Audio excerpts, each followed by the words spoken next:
Ozempic. So, familiar. The famous drug everyone is talking about. Siguro yung kasama mo sa work, nag-i-inject. You've seen in TikTok sa mga influencers. Pwede naman sa Facebook. They're selling it at 3,000 pesos. So, bago kayo bumili, bago kayo mag-inject, watch this video. Because Ozempic, kumakalat na po ang mga counterfeit na Ozempic. So, meaning, hindi totoong Ozempic. And, may mga reported na nagkakaroon ng seizure, convulsions. Okay? May mga report din na nagkakasakit, na hospitalized, and even death. So, bago kayo bumili ng Ozempic, watch this video. I will tell you the good things, the bad things, and the dangerous things. Dr. Ricky Havison po, cardiologist and internist, para sa The Javison's Channel.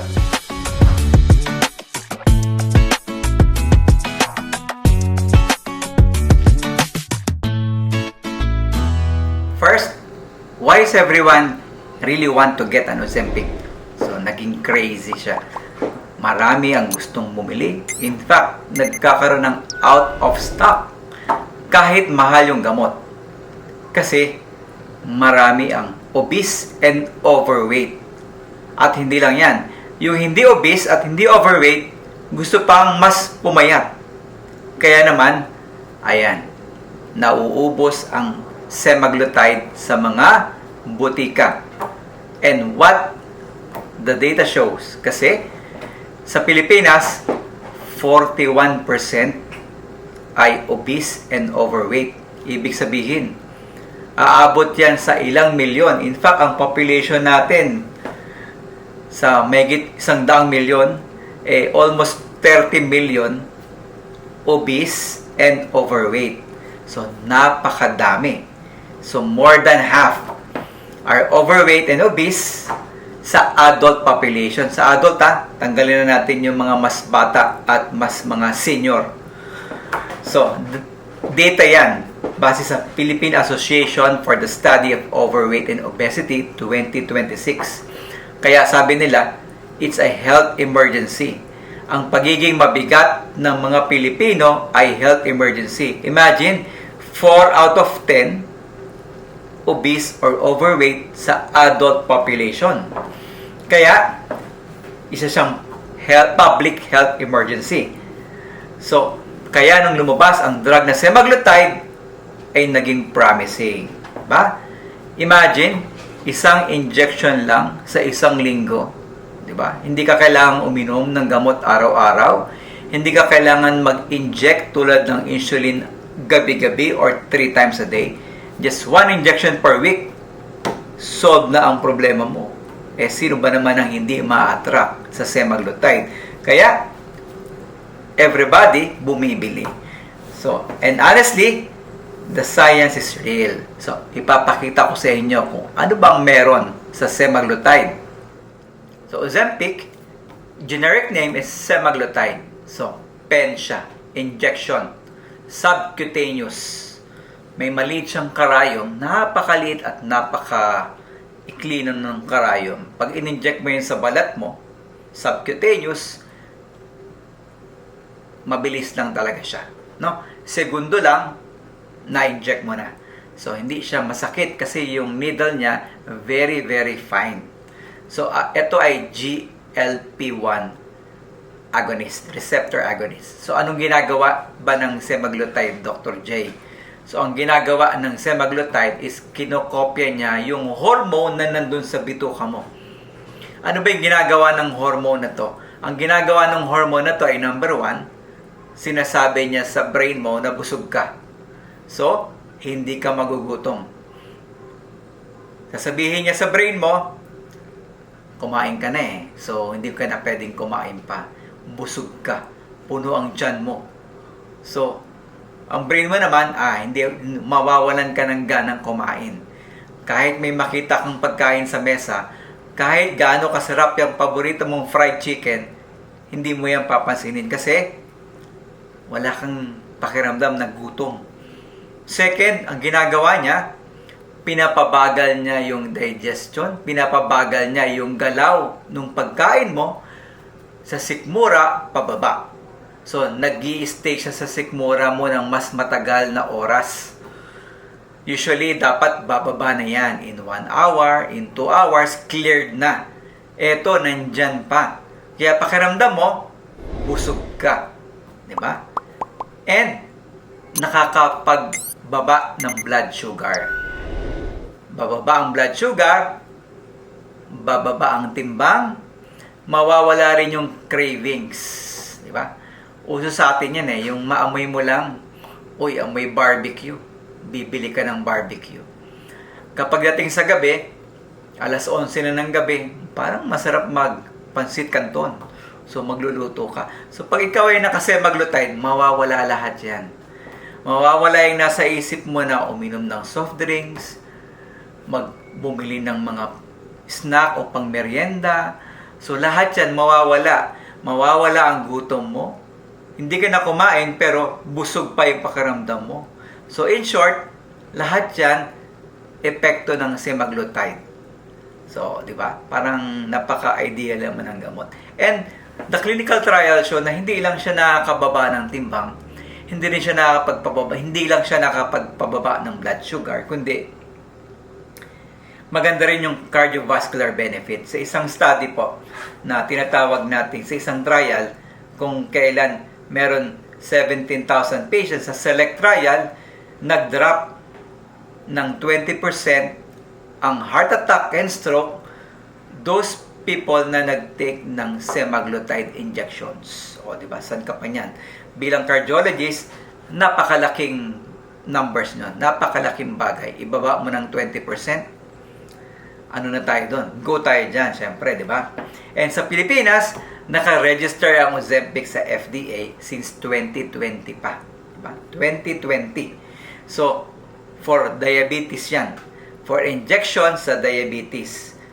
Who qualifies? Pero ngayon, may mga indication na siya for weight loss management. Pero, dapat ang BMI mo ay 30. Kahit wala kang diabetes, pwede sa mga BMI na more than 30. Ito yung mga obese na talaga. Okay? Or, kung 27 naman pataas, pero merong obesity-related condition. May fatty liver, diabetes, heart disease. So, po pwede siya. Pero, ang malaking pero, it should be prescribed by a physician. Hindi po prescribed doon sa Facebook. Hindi prescribed sa TikTok. Hindi dahil sinabi ng influencer, mag-i-inject ka na rin. Kailangan mo ng professional consultation sa doktor mo kung candidate ka for semaglutide injection. Okay? So hindi sa Shopee or sa Lazada. Okay? Kasi dapat legit po with prescription. Okay? Sa licensed doctor siya. Pero alam nyo ba na may mga seryosong report? Nung March lang, may report. May lumabas sa website ng PCP. Meron silang parang announcement. Ang Philippine College of Physicians, meron silang urgent warning. Ang nakalagay dito, compounded or unregistered semaglutide poses a serious to patient safety. So, poses a serious risk to patient safety. So, delikado, merong kumakalat na fake or compounded Ozempic. So, mga kumopya sa Ozempic, pero hindi ginawa ng original na Novo Nordisk. Binibenta sa online, binibenta sa social media groups, at sa mga unverified clinics. So, fake ba yan? Hindi natin alam. Hindi natin alam kung fake, pero may mga pagdududa tayo dyan. Kasi, number one, yung cost niya is only less than 3,000. Ang original, 8,000. Doon pa lang sa presyo, mukhang fake na. Next, hindi natin alam kung fake kasi liquid form siya.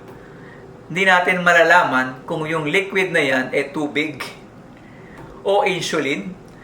Kasi may mga may mga na-studies na nung kinuha nila yung fake at in-examine sa laboratorio, alam nyo laman, insulin pala. At yung nag-inject, na gustong pumayat, hindi naman diabetic, bumagsak ang blood sugar na ospital. So, ganyan kadelikado yung tinatawag ng compounded or fake Ozempic. Nagkaroon ng hypoglycemia. No? Emergency po ang hypoglycemia. Pag ikaw ay bumagsak ang blood sugar, papawisan ka na ng malamig niyan, manghihina ka na, hindi ka na makapagsalita niyan, mauutal ka na. Okay? And ang insulin, kung yan ay long-acting, tatagal po yan ng 24 hanggang more than 24 hours. Kung isang inject yan, isang diretso, kung 20 units yan, o 10 units, kung anumang units yan, babagsak talaga ang blood sugar mo kung hindi ka naman diabetic. Meron pa nga sa UK na nagkaroon ng malaking problema at nagkaroon ng death, di ba? In front of her children. Sa Pilipinas, may mga produktong nakita na fake. Okay? Binibenta 6,000, 8,000. Sa Mercury Drug kasi mas medyo expensive. Pero yun kasi yung original. Okay? So yung Philippine College of Physicians sinabi na ang compounded versions, ito yung mga ginagawa lang ng ibang laboratorio na hindi naman from the original, kinokopya nila.